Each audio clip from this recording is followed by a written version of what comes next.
everybody, Keith Wiggins here with PAG Waste Management.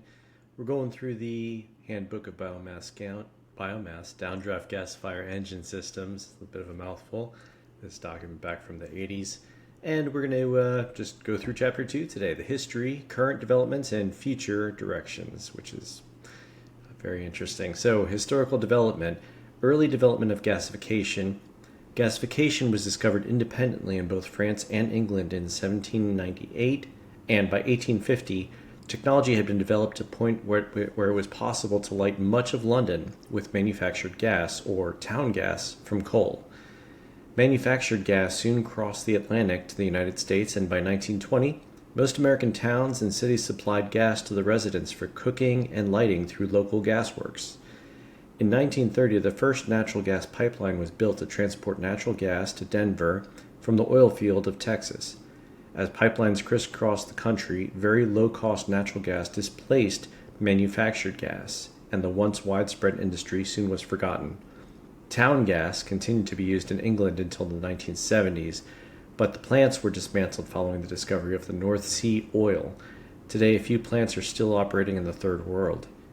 Vehicle gasifiers. Starting about the time of World War I, small gasifiers were developed around charcoal and biomass feedstocks to operate vehicles, boats, trains, and small electric generators. Between the two world wars, development was pursued mostly by amateur enthusiasts because gasoline was relatively inexpensive and simpler to use than biomass. In 1939, the German blockade halted all oil transport to Europe. Military use of gasoline received top priority, and the civilian population had to fend for themselves for transport fuels.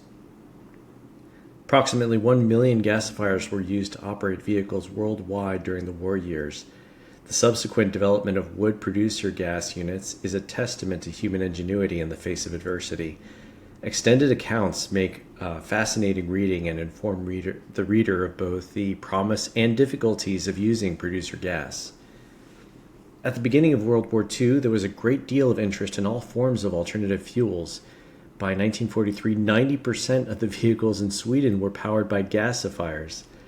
By the end of the war, there were more than 700,000 wood gas generators powering trucks, cars, and buses in Europe, and probably more than 1 million worldwide. However, these impressive numbers included only 6 wood-fueled vehicles in the United States and 2 in Canada, where low-cost gasoline continued to be available throughout the war. Many articles were written on gasification during that time. Some photographs of gasifiers fitted to vehicles of an era were shown in Figure 1.2. Most gasifiers were simply belted on and regarded as only temporary modifications for wartime conditions. However, a few car makers went so far as to modify the bodywork for gasifier installation. Soon after the war, low-cost gasoline became viable again, and most users went back to burning gasoline because of its convenience. Current development activities. After the OPEC oil embargo of 1973, there was renewed interest in all forms of alternative energy, including gas produced from coal and biomass. Most of the early work supported by the United States and the foreign energy establishments focused on large-scale coal-fed gasifiers that were intended to produce synthetic natural gas as a fuel. There was little interest in biomass or biomass gasification, except for groups concerned with uses in less developed countries and private individuals. Recently, there's been an increased interest in biomass as a renewable energy source. In the last few years, 40 years ago, a number of individuals and groups have built versions of small downdraft gasifiers and operated them as a demonstration unit. A few of the gasifier-powered vehicles from this effort are shown in Figure 2.2. We'll check them out later. And today, one can obtain shop plans for constructing gasifiers. You can read these articles from 84 and 82. Unfortunately, no body of information is available to help either the latter-day hobbyists or their counterparts involved in full-time research to evaluate critical factors such as gasifier operation, gas quality, gas cleanup systems, engine operation, and engine wear. Interest in small-scale gasifiers is strong among organizations that deal with less developed countries such as the World Bank, the U.S. Agency for International Development, and the equivalent organizations in European countries. The Producer Gas Roundtable of the Beheer Institute in Stockholm has published a number of books on gasification and drawn together technical expertise from around the world. In addition, this group has hosted several conferences on producer gas for less developed countries. It's funny, that body of knowledge and those individuals are now probably no longer with us. Producer gas from charcoal has been developed commercially in the Philippines, where more than 1,000 units have operated. Producer gas is generated for industrial heat by more than 30 large units operating in Brazil. So, future development directions. The future is now, I'm assuming. Predicting the needs and direction of development in our world, in our modern world, is very dangerous because we don't know how future conditions will change and what our response will be. Since the first OPEC embargo in 1973, we've oscillated between concern with energy supplies and business as normal. Therefore, we can't predict which direction we're likely to go, but we can at least list the possible options and factors that affect this choice. So let's see how prophetic these individuals were.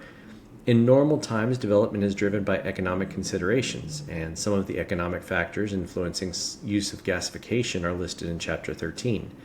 In times of emergency, our priorities change drastically, and quite different developments occur. Small gasifiers were developed very rapidly during the emergency of World War II, and just as rapidly disappeared when liquid fuels were available. Transportation is a very high priority, and the U.S. Department of Defense currently has a program to disseminate information on small gasifiers in case of national emergency. However, for economic reasons, no work on gasifiers for vehicles is in progress in the United States. During the late 1970s, we imported more than 40% of our oil. We reserved much of our liquid fuel for transport, and there was no governmental call to develop gasifiers in the United States. However, Sweden Volvo manufactured and stored 10,000 units for emergency use. I wonder where those are. They couldn't have just all been scrapped. In the private sector of the United States, during the last 10 years, there has been a corresponding development of biomass gasifiers for heat applications at the scale found in lumber and paper mills. There has been interest in power generation at small scale in the United States, stimulated by the attractive power buyback rates in some states under public utility regulatory policy, discussed in a later chapter. A very active area of development for small gasifiers is to generate power in developing countries, which have biomass resources and cannot easily afford liquid fuels. They do not have electrical distribution grid power systems of 10 to 1,000 kilowatts are very attractive. They do not have an electrical distribution grid, so power systems of 10 to 1,000 kilowatts are very attractive. Or looking at cocoa farmers in West Africa, it might be a good opportunity there. Thus, the scale of operation has an important influence on what is developed in this case. Finally, new developments in gasifiers may extend to their use to other new areas. One of our authors, Das, has developed a small gasifier suitable for firing a foundry. The other author, Reed, is developing small batch type gasifiers for cooking and lighting applications in third world countries. Here's the figure 2.2. Some of these gasifier powered vehicles. Look at this. That is absolutely crazy. He just strapped it on the back right there. That looks pretty advanced actually for a Cadillac. Wow. So that's it for chapter 2. Thank you for listening. We'll go into chapter 3 tomorrow. Talk to you later.